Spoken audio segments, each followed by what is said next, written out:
James had always wondered why his life was so different from the other children of billionaires.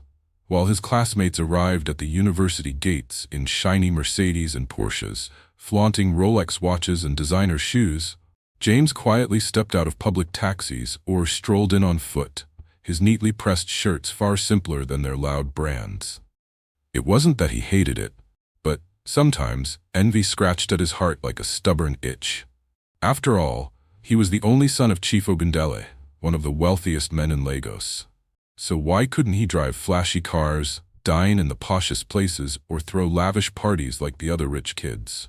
One Saturday morning, unable to keep the storm in his chest any longer, James stood by the breakfast table and blurted, "Dad, why are you so strict with me? Why can't I live like the rest of them? I'm your son. You've built so much. Why can't I enjoy it?" Chief Ogundele slowly lifted his eyes from his newspaper. His weathered face carried a seriousness that made James's heart skip. "Son," he said, voice deep yet gentle, "there's a time for everything. When I was your age, I trekked miles under the sun to sell yams in the market. Your mother—" his voice faltered. "She left when you were just a year old. Back then, we had nothing. Now she comes begging because of this money. You see why I'm careful?" James swallowed hard, guilt creeping up his throat. His father continued, "All this wealth means nothing if you can't sustain it. Tomorrow you'll be CEO of my company, but if you don't learn what it means to struggle, to respect the poor and manage the rich, it'll all vanish. I won't let you become a foolish prince who squanders a kingdom." James's eyes burned with tears. Slowly, he walked around the table and wrapped his arms around his father's broad shoulders. "I understand now, Dad. I promise I won't disappoint you." "Good boy," Chief Ogundele whispered, squeezing his hand. But life, cruel and swift, never waits for promises to ripen. Just months before James was set to graduate, a phone call sliced through his dreams. The family doctor's strained voice said it all. "James, your father's condition is critical. You should come home, now." James raced to the hospital, his chest tight with dread. Inside the sterile room, Chief Ogundele lay frail, his breathing shallow. When James clasped his father's hand, it felt cold, fragile. "Dad, please, don't leave me yet," James choked. Chief Ogundele gave a faint smile. "My son, remember everything I've taught you. Don't let anyone use you. Be wise, be strong." His eyes fluttered shut, the monitors screamed, and just like that, the man who had built empires was gone. James pressed his forehead to his father's chest, sobbing. In that moment, the vast mansion, the fleets of cars, the millions in the bank, none of it mattered. All he wanted was one more day with his father. James stood among his extended family in the grand living room of their mansion, the walls heavy with expensive paintings and old family portraits. But today, none of that opulence mattered. Grief still clung to the air like thick smoke from a dying fire. A stern-faced lawyer adjusted his glasses and cleared his throat. "We are here to read the last will and testament of Chief Ogundele." James felt his heartbeat thunder in his chest. This was it, the moment that would define his future. His uncles, aunts, and cousins sat forward, hungry eyes waiting to hear what slices of Chief Ogundele's empire they'd receive. The lawyer began, calling out various properties, factories, and shares that would be distributed among different relatives. Murmurs and satisfied nods followed each announcement. James's hands tightened on his knees, waiting to hear his name. Surely his father had left the bulk of his fortune and full control of the company to him. Finally, the lawyer's eyes met James's. "To my beloved son James, I have already paid your university fees and ensured you lack nothing until now. Upon your graduation, you will become the acting CEO of Ogundele Holdings, but under strict conditions." A confused hush swept the room. James blinked rapidly. "Conditions?" The lawyer read on. "James will not draw a salary for this position. Instead, he will receive a modest monthly stipend, enough for personal upkeep. Full access to his inheritance and the family company funds will only be granted once he marries a woman he genuinely trusts. This is to ensure the wealth and legacy I built with sweat and tears will be managed by someone who understands loyalty and love beyond money." Gasps erupted around the room. James felt the floor tilt beneath him. Marry? Before he could fully take the weight of his new title, he was shackled with a condition that seemed impossible. His Aunt Mabel sniffed dramatically. "Imagine, You have to beg a woman to marry you before you can be a real CEO. Some of his cousins chuckled under their breaths. James's chest burned with humiliation. The lawyer packed his documents calmly, then placed a gentle hand on James's shoulder. Your father loved you deeply. This, James, is his way of protecting you from fortune hunters. He wanted you to learn patience, to build a home on trust before enjoying his empire. James's eyes brimmed with tears, frustration wrestling with sorrow. After everyone left, he stood alone in the vast, cold living room. Chandeliers sparkled above him, mocking his emptiness. That night, he sat on the edge of his bed, staring into darkness, his father's final words haunting him. Don't let anyone use you. He whispered into the emptiness. Dad, you've made this so hard. Who do I even trust? Everyone I know chases wealth. Yet somewhere deep inside, a tiny spark flickered. Maybe, just maybe, this was a hidden blessing, a chance to find someone who loved him for his heart, not his fortune. James returned to campus with the weight of the world on his shoulders. Graduation was only weeks away, but what should have been a season of joy felt hollow. His father was gone. The will had tied his future to a woman he hadn't even met yet. And worst of all, he had no money to show for being the heir of a billionaire. His classmates, meanwhile, lived like mini-kings. If they weren't roaring through campus in Mercedes G-Wagons and Lexus SUVs, they were lounging at pricey rooftop bars, toasting with bottles worth more than a lecturer's monthly salary. James stuck to simple shirts, neat trousers, and secondhand sneakers. His modest style didn't match the reputation his last name quietly carried. No one suspected who he really was, except that his reserved life made him a target. One afternoon, as he walked out of the university library carrying a pile of textbooks, a friend named Tunde clapped him on the back. Omo, James, I still do wonder how your parents afford this school. Abina scholarship you day on? A couple of guys nearby burst into laughter. James forced a smile. It's not important, bro. But Tunde wouldn't drop it. And because you know they carry car, you they dress like wary. Bros, this your poor man packaging no they gel for this our school. James swallowed hard, turned, and walked away. His face burned. Little did they know his father could have paid their entire tuition 10 times over. Later that night in his room, he lay awake staring at the ceiling fan spin in lazy circles. Is this what Dad meant? He thought. If they mock me now, how much more if they ever smell I've got money? They'd only stick around for what they could get. Yet beneath the shame was a curious relief. Their mocking proved something his father tried to teach him. People's true characters shine brightest when they think you have nothing. The next day, his old roommate, Kunli, invited him to join a group dinner. James hesitated. He didn't have the money to split any fancy bills.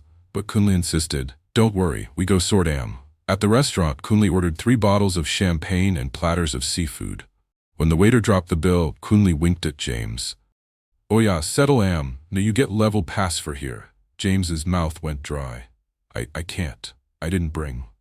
The laughter that followed was cruel, slicing deeper than any blade. Poor man Pekin. Na so big boy you day package, one sneered. James stood up, heart pounding, and walked out. He didn't owe them any explanations. Outside, the night was cool, the campus gates lit by scattered bulbs. Alone on the dark sidewalk, James took a deep breath. Let them laugh, he told himself. One day they'll know who I truly am, but by then I'll have found someone who loves me, whether I'm rich or broke. Days turned into weeks.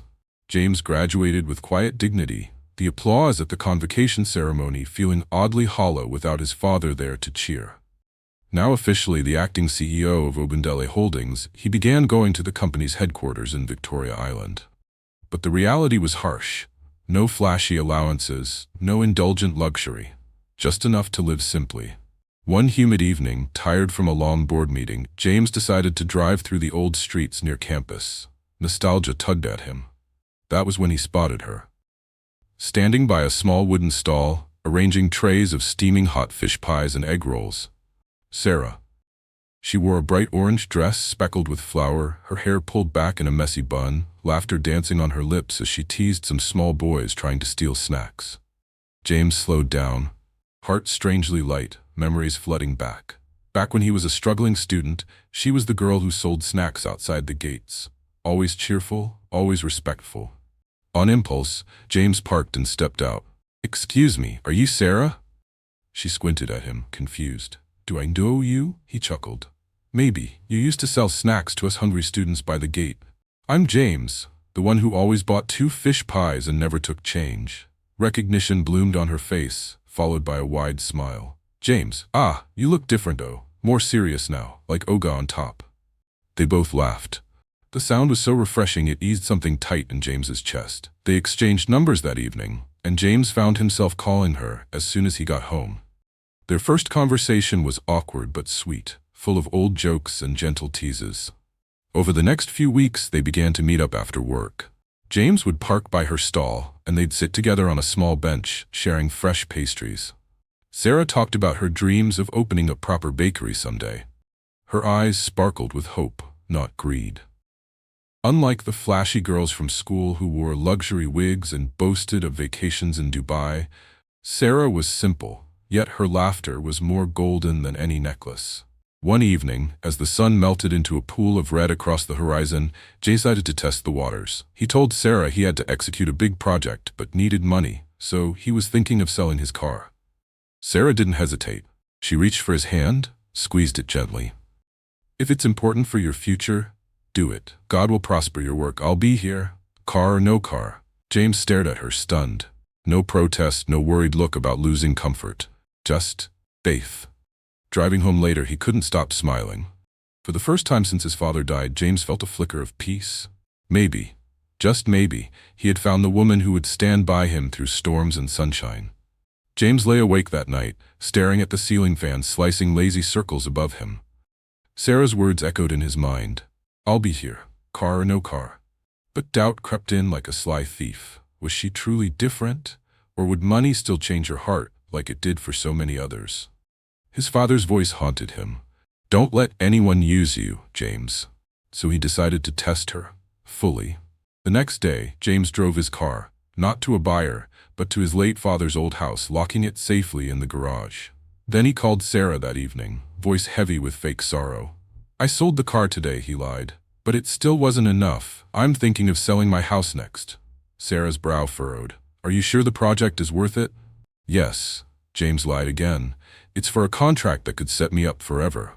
She closed her eyes, then nodded. If you believe in it, I believe in it too, but promise me you'll be careful. James stared at her. No suspicion, no panic, just quiet support. His heart twisted painfully. Could she truly love him that deeply? A week later, he deepened the lie. He called Sarah, sounding broken. Sarah, I was scammed. Everything's gone, I have almost nothing left. There was a silence on the line. James braced for the typical excuses, the polite fadeaway most girls had perfected. But then came her rushed voice, choked with concern. James, where are you? I'm coming over right now. She arrived at his small, rented one-bedroom apartment, carrying a nylon bag. Inside was steaming jollof rice and fried plantain.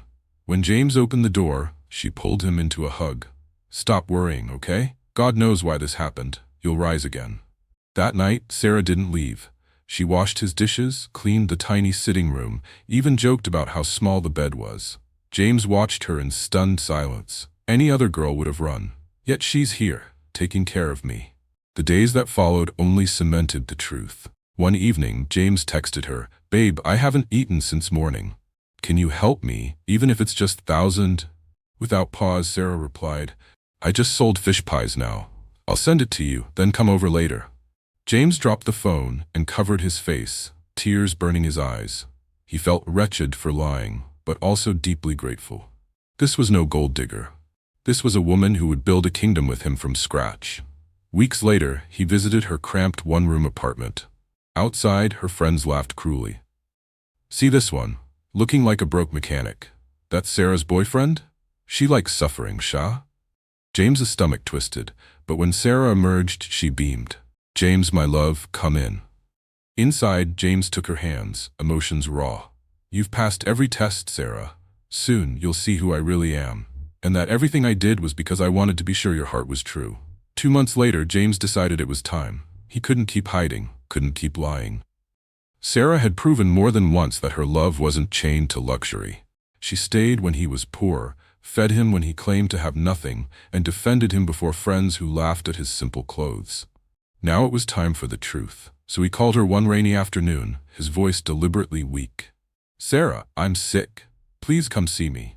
I'm at my friend's place, number 2, BLC Street."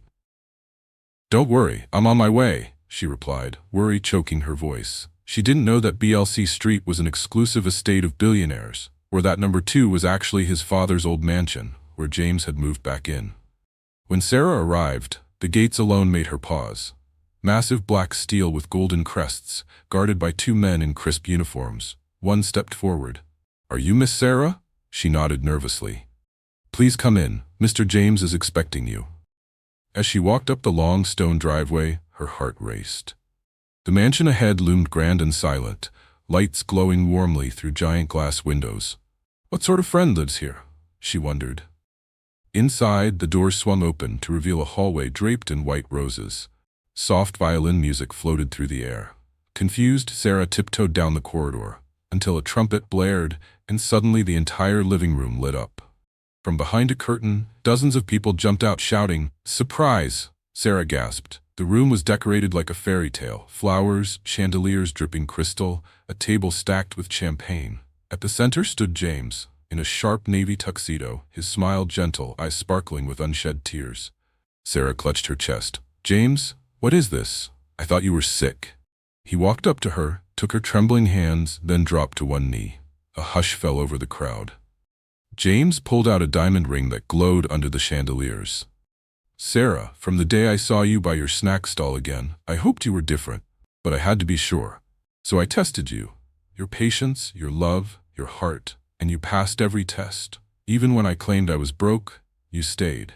You fed me, prayed for me, held me up when you thought I had nothing. I am not a poor man. I'm the only heir to Ogundele Holdings. All this," he gestured around, "will be ours. But what matters most is that I trust you more than anyone in this world. Will you marry me?" Sarah's eyes filled instantly. Her hands flew to her mouth. "James, you mean all this time?"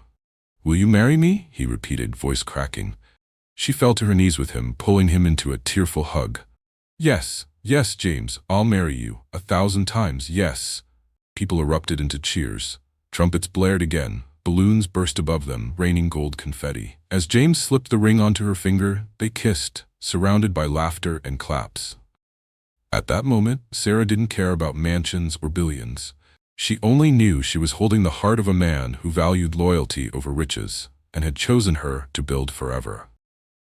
The weeks after James's proposal spun by in a blur of laughter, cake tastings, invitation printing, and cultural music rehearsals. The mansion buzzed daily with planners and decorators. Even the company's board of directors beamed with pride. Finally, the only son of their late chairman was taking a wife. But word traveled fast, and soon even Sarah's old neighborhood began to stir with whispers. Her friends, the same ones who once laughed at James's faded shirts and dusty shoes, gathered around her one evening as she packed clothes into shiny new boxes. "Sarah," one said, wide-eyed, "is it true? You and that boy? You're getting married? But I thought he was broke." Sarah zipped up her bag with a small smile. "It's true. James is actually the heir of Ogundele Holdings. He only lived simply to find someone who loved him, not his money." The girls exchanged shocked looks. One touched Sarah's new designer handbag, eyes almost popping. "Omo, this bag alone is worth more than my father's motorcycle. And that new iPhone, it's the latest model. Sarah, how did your life change overnight?" Another friend, who once mocked James to his face, shifted awkwardly. "Please, can you help us beg James? We were just joking that day. We didn't know." Sarah's smile was calm, but her eyes were bright with quiet victory. "Don't worry, James isn't petty. He doesn't keep grudges." Meanwhile, the wedding day arrived like the first rays of sunrise, bold, breathtaking, and full of promise. The venue was a sprawling open ground covered with white canopies, twinkling lights, and enormous flower arches. Traditional drummers and flutists from different regions played, blending Yoruba talking drums with soft Hausa melodies and Igbo ogene bells. Guests came from all corners of the country, dressed in vibrant aso-ebi that turned the grounds into a living rainbow. When James stepped out in a regal agbada stitched with threads of gold, people gasped. The once poor boy looked every inch a billionaire's son. But it was Sarah who stole every breath. She glided in on her father's arm, wearing a dazzling lace gown with hand-beaded patterns, her veil shimmering like morning dew. James's eyes never left hers. When they finally stood face to face, both of them blinked back tears. The officiant began, but it was hard to hear over the crowd's awestruck whispers. "Do you, James Ogundela, take Sarah, to love and cherish, for as long as you both shall live?" James's voice was a hoarse whisper. "With all my heart, I do." "And you, Sarah?" She reached up, brushing a tear from his cheek. "I've loved you rich and loved you poor. I'll love you forever." "I do." When they kissed, a burst of fireworks exploded above them, painting the sky in glittering colors. Guests cheered, some dancing, some crying. Somewhere near the back, Sarah's old friends watched, humbled, clutching each other in speechless awe. As drums rolled and guests flooded the dance floor, James pulled Sarah close, whispering into her ear, "This is just the beginning, my queen." She smiled up at him, tears sparkling. "And it's already more than I ever dreamed." Thanks for watching. Please help us like, share, and subscribe, and also tell us where you are watching us from.